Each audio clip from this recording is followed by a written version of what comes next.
معزز ناظرین، السلام علیکم ورحمۃ اللہ۔ وہ کون سے صحابی ہے جن کو فرشتوں نے غسل دیا، اسی وجہ سے ان کا لقب غسیل الملائکہ یعنی فرشتوں نے غسل دیا ہے؟ وہ کون ہے معزز ناظرین؟ وہ حضرت حنظلہ بن ابی عامر رضی اللہ تعالی عنہ ہیں۔ یہ مدینہ منورہ کے باشندہ ہیں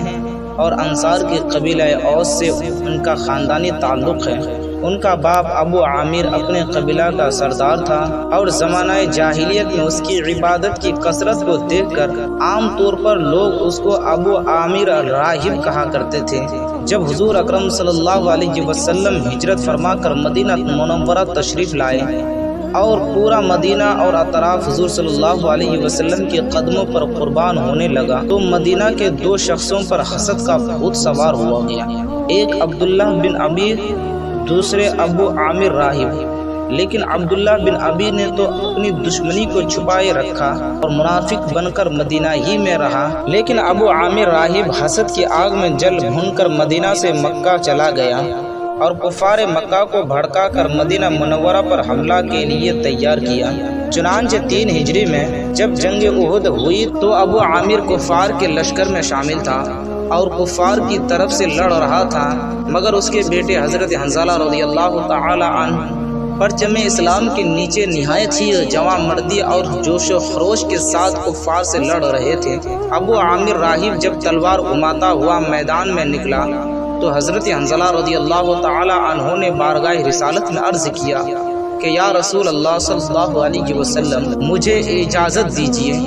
کہ میں اپنی تلوار سے اپنے باپ ابو عامر کا سر کاٹ کر لاؤں، مگر حضور سرور کائنات فخر موجودات رحمت للعالمین صلی اللہ علیہ وسلم کی رحمت نے یہ گوارا نہیں کیا کہ بیٹے کی تلوار باپ کا سر کاٹے، اس لیے آپ نے اجازت نہیں دی۔ مگر حضرت حنظلہ رضی اللہ تعالی عنہ جوش جہاد میں اس قدر آپے سے باہر ہو گئے تھے کہ سر ہتھیلی پر رکھ کر انتہائی جانبازی کے ساتھ لڑتے ہوئے قلب لشکر تک پہنچ گئے اور کفار کے سپہ سالار ابو سفیان پر حملہ کر دیا، اور قریب تھا کہ حضرت حنظلہ رضی اللہ تعالی عنہ کی تلوار ابو سفیان کا فیصلہ کر دے، مگر اچانک پیچھے سے شداد بن الاسود نے جھپٹ کر وار کو روکا اور حضرت حنظلہ رضی اللہ تعالی عنہ کو شہید کر دیا۔ انا للہ و انا الیہ راجعون۔ ناظرین،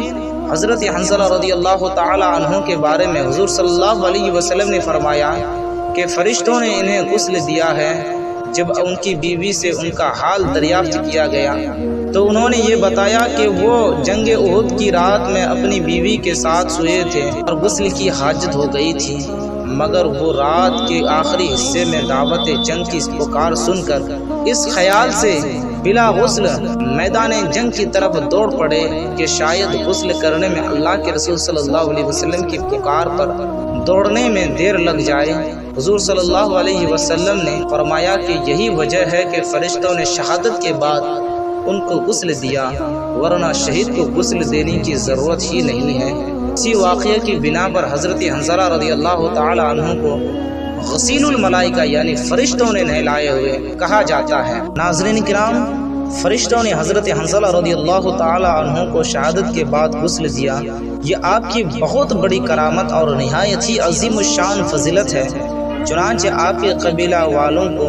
اس پر بہت بڑا فخر اور ناز تھا کہ حضرت حنظلہ رضی اللہ تعالی عنہ ہمارے قبیلے کے ایک عظیم المثال فرد ہیں کہ جن کو فرشتوں نے نہلایا۔ اس تفاخر کے سلسلے میں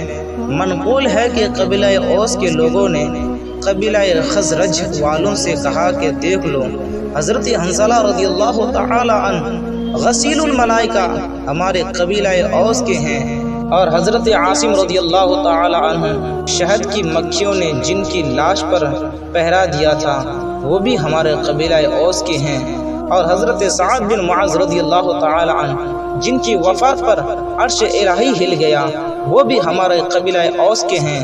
اور حضرت خزیمہ بن صامت رضی اللہ تعالی عنہ جن کے اکیلے کی گواہی 2 گواہوں کے برابر ہیں وہ بھی ہمارے قبیلہ اوس ہی کے ہیں۔ یہ سن کر قبیلہ خزرج کے لوگوں نے کہا کہ ہمارے قبیلہ خزرج والوں کو بھی یہ فخر حاصل ہے کہ حضور صلی اللہ علیہ وسلم کی موجودگی میں ہمارے قبیلے کی 4 آدمی حافظ قرآن و قاری ہوئے، تمہارے قبیلے میں اس وقت تک کوئی بھی پورا حافظ قرآن نہیں ہوا۔ دیکھ لو حضرت زید بن ثابت، حضرت ابو زید، حضرت ابی بن کعب اور حضرت معاذ بن جبل رضی اللہ تعالی علیہ مجمعین، یہ چاروں حفاظ ہمارے قبیلہ خزرج کے ہیں۔ سبحان اللہ۔ ناظرین، فرشتوں نے حضرت حنظلہ رضی اللہ تعالی عنہ کو شہادت کے بعد غسل دیا۔ یہ حضرت حنظلہ رضی اللہ تعالی عنہ کی بہت بڑی کرامت اور نہایت ہی عظیم الشان فضیلت ہے۔ سبحان اللہ، سبحان اللہ۔ السلام علیکم ورحمۃ اللہ۔